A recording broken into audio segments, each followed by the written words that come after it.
Ladies and gentlemen, our special guest for this session is Dr. S. Jaishankar. He is India's External Affairs Minister since May 30, 2019. He is a member of the Upper House Rajya Sabha of India's Parliament from the state of Gujarat, and he has served in many key and prestigious diplomatic assignments.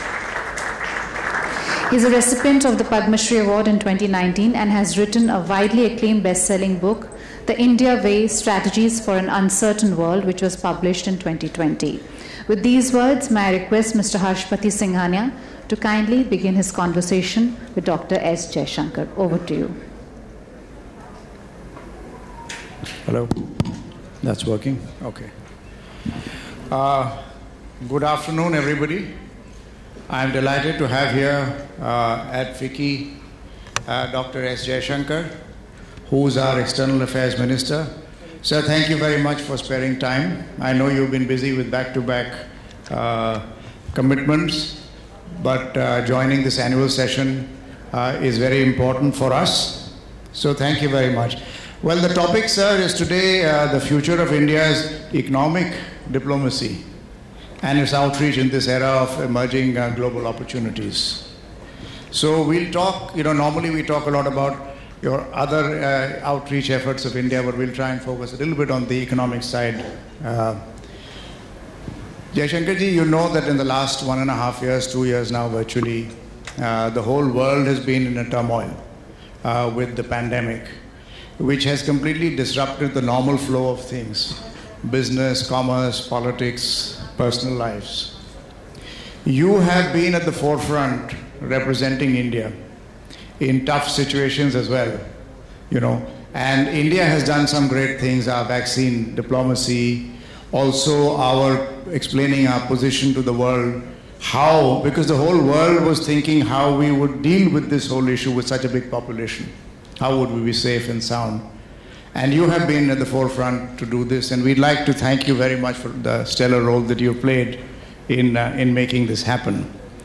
Also, however, there are new opportunities that are emerging, coming out of this chaos, if I may say. So, those are the kinds of things I think we should be looking at from India to see what we can do. So, sir, we can start our conversation. If you have any thoughts and remarks, we can. Wonderful, wonderful. So, sir, the first thing I'd ask you for your thoughts would be this very thing, that while there has been disruption, there have been many more opportunities for new businesses, new alignments that are opening up. How can India and Indian business sort of take advantage of this? And there are many things in here. There is a China plus one, there's a realignment of global orders, etc. So just to think in terms of how do you share your thoughts on this? Thank you. First of all, let me say it's a great pleasure to be here. You said it's an important day for you, but I think it's an important day for all of us, which is why I'm here. It's a good way of starting a conversation because, quite honestly, pretty much what you asked me is what not just I, but the government is focused on at this point of time. And I'd like to take it in sort of segments. Let's start with the disruption, the COVID, the very difficult time that all of us and the entire world has been through for the last 2 years. But I want you to look at it a little bit differently. Not just the challenges, but how we have risen to the challenges and how, in many ways, I would say businesses have risen to the challenge. If we are, think about it, think about the last 2 years, we have managed to create a health infrastructure on the run in the face of COVID in a way in which it would have been unimaginable in 2019. Remember the ventilator crisis, the mask crisis, the sanitizer crisis. That came later, the oxygen crisis. Think about the vaccines. Think about the pharma ramp up, which actually, if your medical demands went up 6x, 7x, And of course, think about the oxygen, which actually went up almost 10x. So the point I want to make, first of all, is that the entire country responded really like a team to this crisis. If we are where we are today, and again, I don't want people to be complacent. This is not a pandemic that is going to go away in a hurry. But I do think it is worth reflecting how we, as a team, as a national team, a Team India, in many ways inspired by a government which believes in Team India, which put its faith in the ability of our own resources to find a way out. How we were able to come out of these 2 rounds, and I grant you there was a tremendous cost. I mean, people went through a huge amount of suffering and pain, but at the same time, we also have put in place a lot that should sort of help us in face of future challenges. Now, the takeaway from that is the ability to do it in a crisis, at crunch time. It should not just remain there. I think the real challenge is, it's like you play well at a difficult moment in a match, but how do you routinize that? This sense of partnership which was created in the last 2 years, and it is not just a business-government partnership. I think it was an across the board. A lot of people were willing to do things in these 2 years which normally they would have maybe held back from doing. So how do you routinize it? And to my mind, the takeaway from that is the need to continually reform, continually kind of push ourselves to do better, create new capacities. Now, the second point you raised, which was the economic diplomacy side, and I would say I'm sticking with the COVID for the moment. Look, we could not have produced the kind of vaccine in those numbers if we had not made the effort to ensure that the supply chains from outside were working. In fact, we in the government used to sit regularly with the vaccine industry. And at one time when it looked like the US was really holding back on ingredients for vaccines, I actually spent 2 or 3 sessions with the industry, put together a big binder, I think of about a few hundred pages, and took it to Washington and said, well, guys, this is really what you need to give us. And we need this from you if we are then to turn around and ramp up our production in the way in which the world expected us to do that. The economic diplomacy was also very much in evidence in the oxygen crisis. A lot of our oxygen came from abroad, partly because logistically it was easier to land it by ships or move it. So the point, I would say from this whole experience is, it's going to be a difficult world, it's a tougher world, we need to change, we have changed, and certainly we have to look at supply chains in a very different way. We can no longer rely on the old globalization. That, wo maal China se aayega and we will do some things and then we will do the value add and move along with it. I think we moved into a very, very different kind of world. We will have to hedge because the world is also hedging. We will today have to look at much deeper domestic supply chains because we can no longer count on the world. In my view, we shouldn't have counted on it at all. I mean, I'm prepared to debate that with you as well. We were, in a sense, overexposed, I would say. But definitely in the world which we are looking ahead, these are all really big issues, and I can see a very different international business ethos as we come out of the COVID. Thank you, sir. That sets a very interesting tone for this entire discussion. You just now referred to, moving away from the old globalization model. And I'm sure you're referring not only to India, but, the whole world as it is. And you also talked about a very crucial point, which is regarding supply chains. So everybody is talking now about the China plus one factor. The issue there is that, the plus one could be many countries, or one of many countries, or many countries, frankly. There could be a Vietnam, there could be in Indonesia, there could be in India, and there could be some others.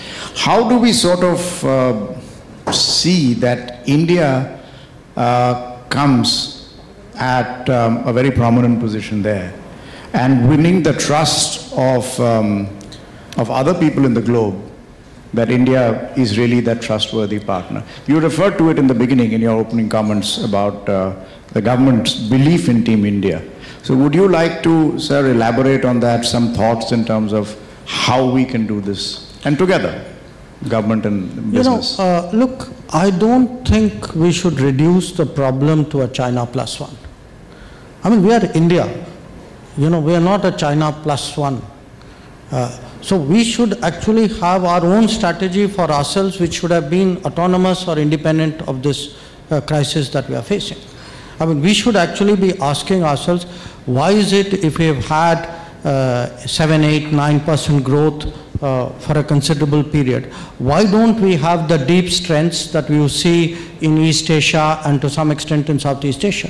Why is it that your MSMEs haven't developed? Why is it your own domestic supply chains haven't developed? Why don't you have the skill levels, the education levels, the quantum jump in engineering that you see in all these societies? I think there are basic issues that we need to look at, which are therefore, to my mind, much bigger than China plus one.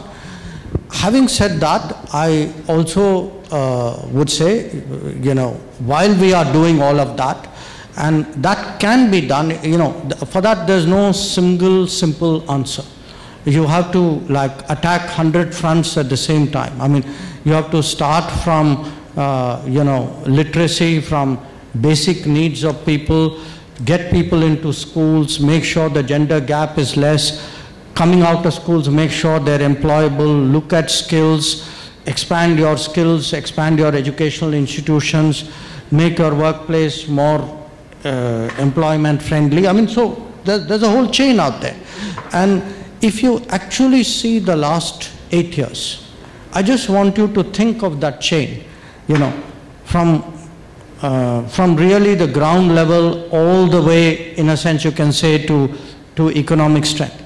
You will see that the government's national campaigns actually are interventions at every stage of this chain.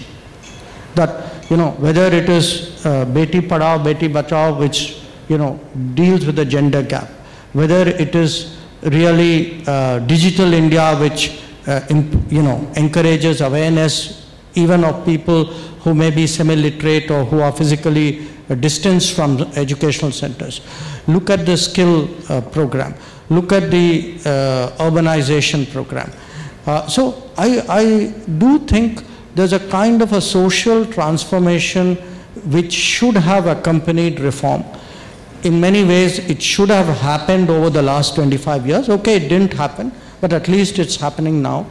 And I think there is a larger vision of a more modern society, which, to my mind, addresses that question. As regards China plus one, I mean, even let us take it as an opportunity of the moment. I think we need to send a clear message that we are a manufacturing-friendly economy. I mean, one part of it is the ease of doing business, etc. But I do think that the PLI schemes are a clear message that this country is serious about attracting manufacturing. We've just announced one in respect of semiconductors and chips. I mean, if you look at our electronic imports, I mean, it's staggering. It's staggering. I mean, you see something which you know is going to be bigger than your energy imports, and yet you look at where is your preparation, So today, I think you have people in the government who are willing to, first of all, recognize that there are difficult problems. then willing to bite the bullet, take the hard decisions on many of this. And I certainly definitely visualize an India which would be far more open to and far more promotional of manufacturing, because at the end of the day, my interest as a government is in employment. And I'm not going to get those employment numbers without manufacturing. I think this whole idea that services is going to be a great solution is bogus. I think it was a way of avoiding tough decisions on manufacturing, and I'm glad now that we have come to take those decisions. I'm very I'm very encouraged, Jaishankarji, with this part where you were saying that the government is trying to tackle upfront issues around manufacturing. As well as I completely buy your point that the interventions of the government have been focused or directed at specific deficiencies in the social sector. So I think the way you've described it and put it together, it makes a lot of sense. But on the manufacturing, or rather on the economic side, you know, we are today, earlier in the day, the Commerce and Industry Minister was here, and he talked about the FTAs. And he talked about the fact that we are in active dialogue on several FTAs, some more to come. We know there's one big one being discussed with the Middle East, with the UAE, etc. Now, so far, the experience of FTAs, as far as from Indian industry's viewpoint, has been a mixed bag. There is a view that we have ceded more market than what we have gained. Now, of course, it will be very sector-specific and so on, but there is this view. So the question really is, how are we trying to rethink about it this time, that there is a better win-win situation, and where does your ministry come in working with, let us say, the economic ministry? Could you share your thoughts on this? Okay, I'll start with the last observation. The short answer is we work very, very, very closely. I think especially after 2019, I mean, I entered the government as a minister in 2019. I can tell you that some of us ministers, Piyush ji, Nirmala ji, myself, and depending on, you know, particular sector you're looking at, we meet regularly, we consult closely. So in many ways, there's a lot of, there's a very tight group which is constantly looking at these set of issues. Regarding FTA, look, quite honestly, it's not my domain, it is CIM's domain. So if I say something that is subject to an override by something which CIM may have already said. So accept that caveat. And I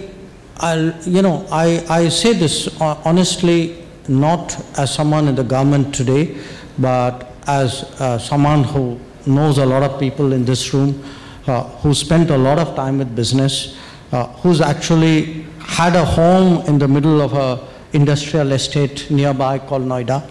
So I say this with a lot of practical, feel.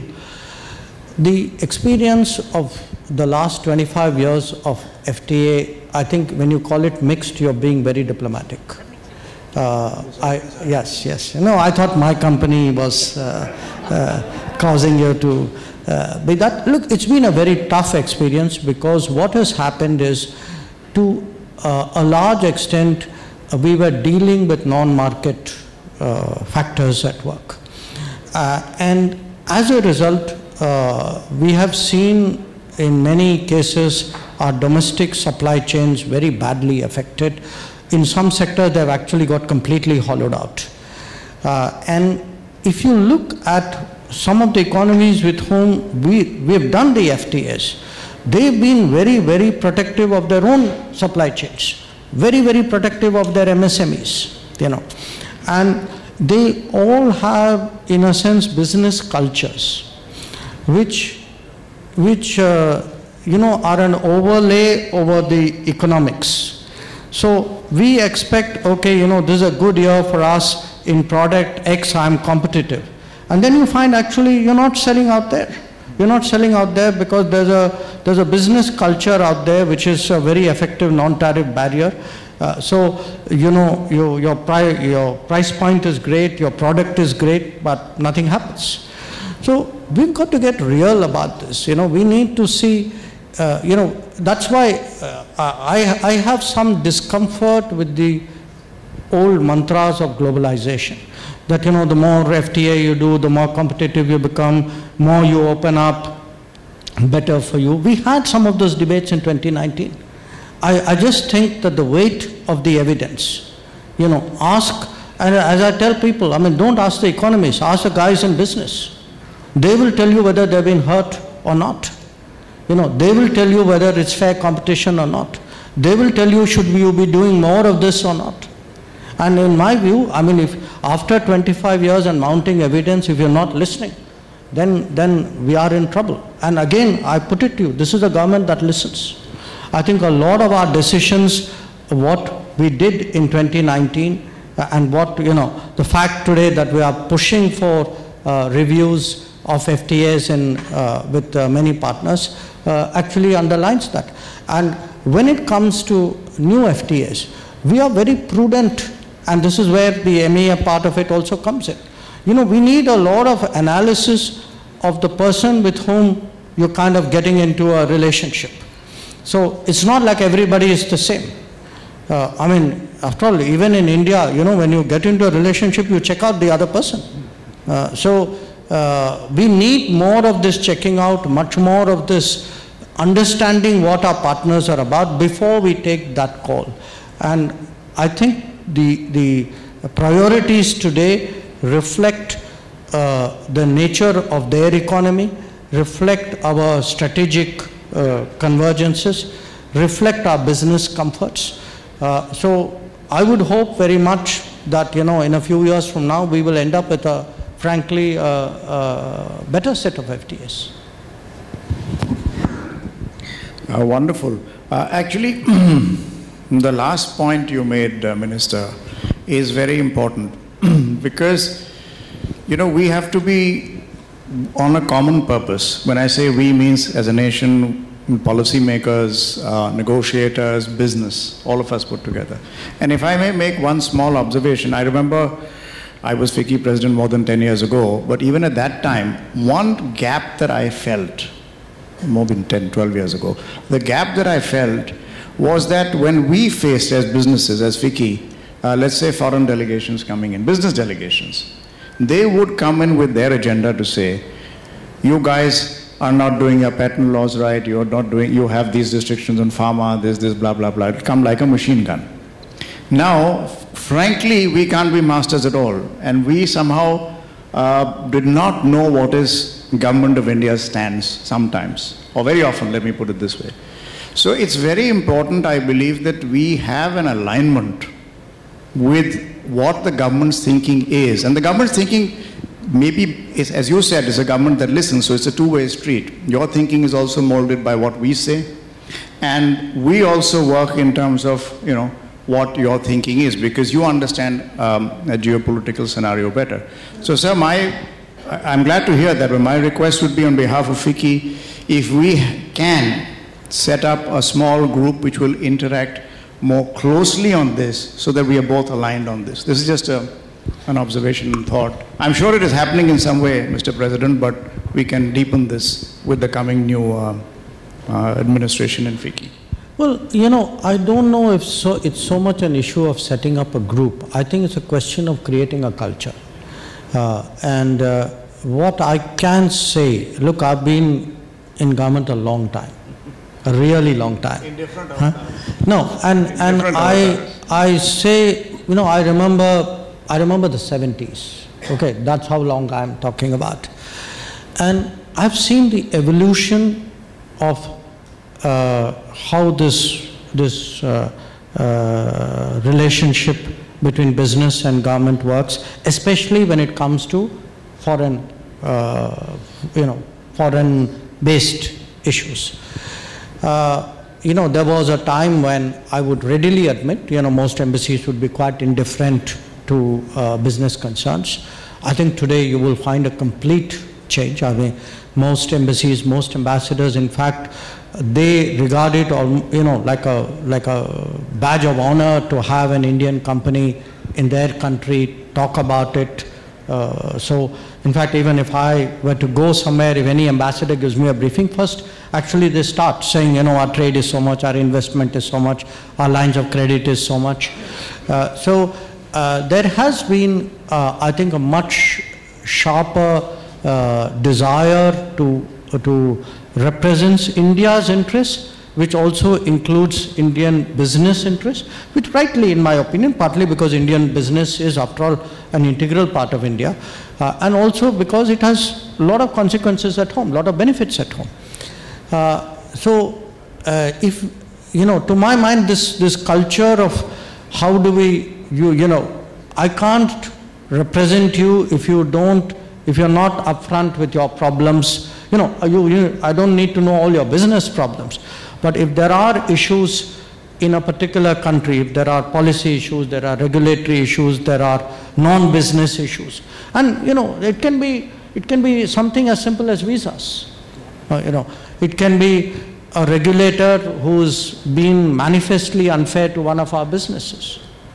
So I do think today there is a evolving culture of speaking up for India's economic interest abroad, and one part of it is this, but there's the other part, which is the proactive part, and I think that's again perhaps a story which has not been put out as strongly as we should have, and we are to blame.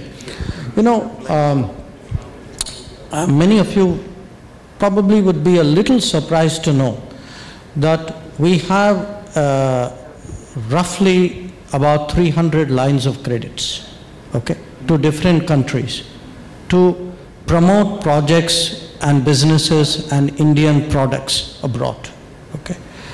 These are 300 lines of credit roughly involving about 600 projects in close to about 70 countries in the world. Roughly half the projects are done, half the projects are still happening.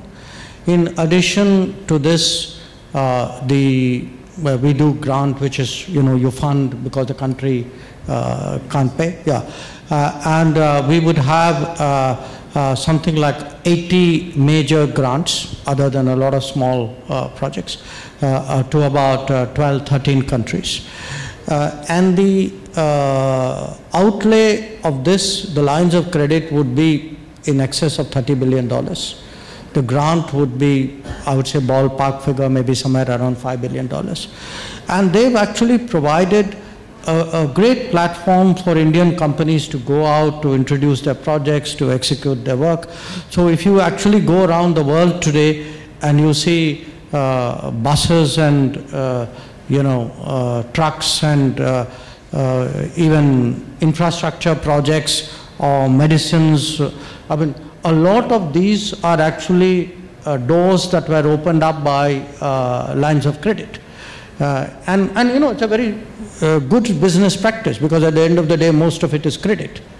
So it does come back to, so we do a lot of stuff. Maybe I grant you, maybe we should be speaking about it a bit more. But I do want to assure your membership that, look, we very much see a partnership between government and the Indian economic producers, because as I tell you, at the end of the day, for me as a political person, it translates into employment, it translates into prosperity, it translates into the strength of the country. No, absolutely, sir. I would say that many of these things, like the lines of credit, the relationships we have with African countries, least developed countries, etc., is lesser known. And I would agree with you entirely that things have changed over the years in diplomacy. I remember perhaps my first formal meeting with you, sir, was when you were ambassador to China. And I had come with the FICCI delegation, and there was the Bao Forum. And I remember distinctly that you sat us down in the coffee shop of the hotel before the meetings formally to brief us. I think a lot of us, some of my colleagues here were there, to brief us, to say, look, this is the situation as far as India is concerned, this is how things are perceived.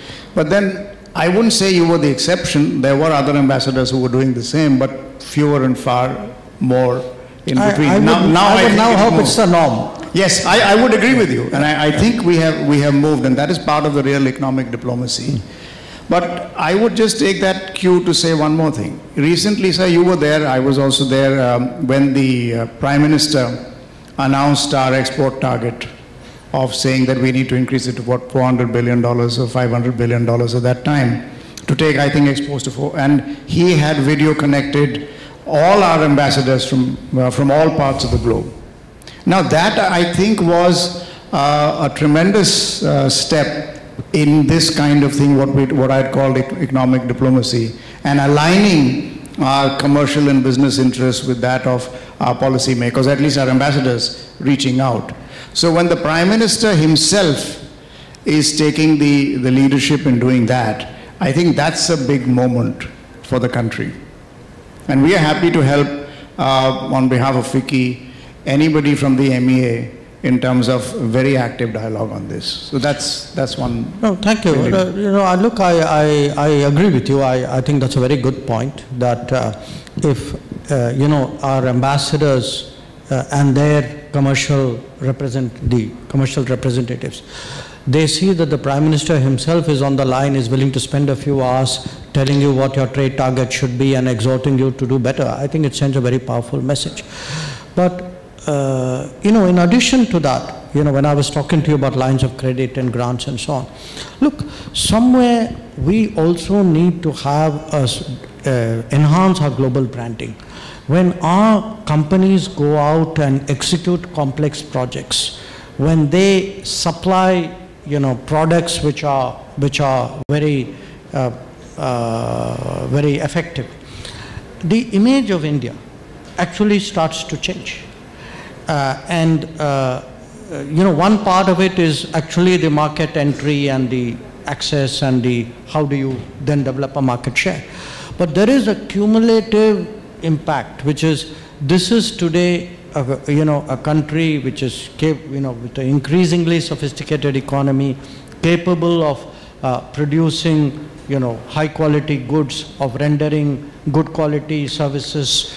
So I think there is a lot of that, and in a way I would suggest to you that what this government, particularly Prime Minister himself, has done is he's sort of, he exudes a certain, and a certain energy and a certain, a certain vision and a certain sense of modernity, and I think that's had a huge impact on the world, because if you take even a challenge like climate change, I mean, for years we kind of lagged behind the curve. People used to crib about us. Then suddenly we jumped. And today, if you look at a whole lot of issues, we are actually the people who are arguing, saying, let's go for, ambitious targets, let's go get more solar done, let's do wind, let's do hybrid. A lot of it, I think, one part of it is their own national exhortation, but I think a big part of it is also how we look to the world outside. And as probably the most frequent traveler in this room, I can tell you that we actually look quite good to the world outside. I think there is a sense in the world that we were really, really tested this summer. We came through it, I mean, with great deal of sacrifice, great deal of hardship, but people do note that. People do note the economic recovery underway. People do see a certain energy and a certain positivity, a certain optimism today coming out of India.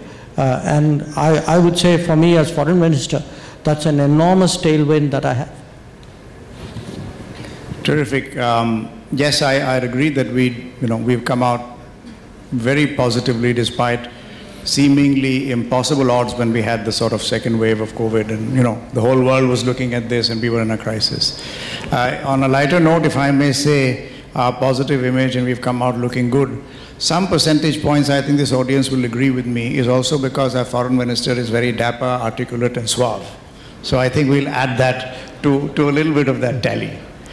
But say you took, I don't know, either you have new technology, which you have. I mean, there is the NEST, the new emerging strategic technologies with digitization, etc., which has been set up with the MEA. So would you like to elaborate that a little bit for the benefit of our audience? I don't think people are entirely aware of what the agenda is, how that is supposed to work and help. If you know, it's something which we started because one, we wanted a kind of, you know, in any bureaucracy, if you don't have some part of the system to whom there is an assigned responsibility, people think you're not serious.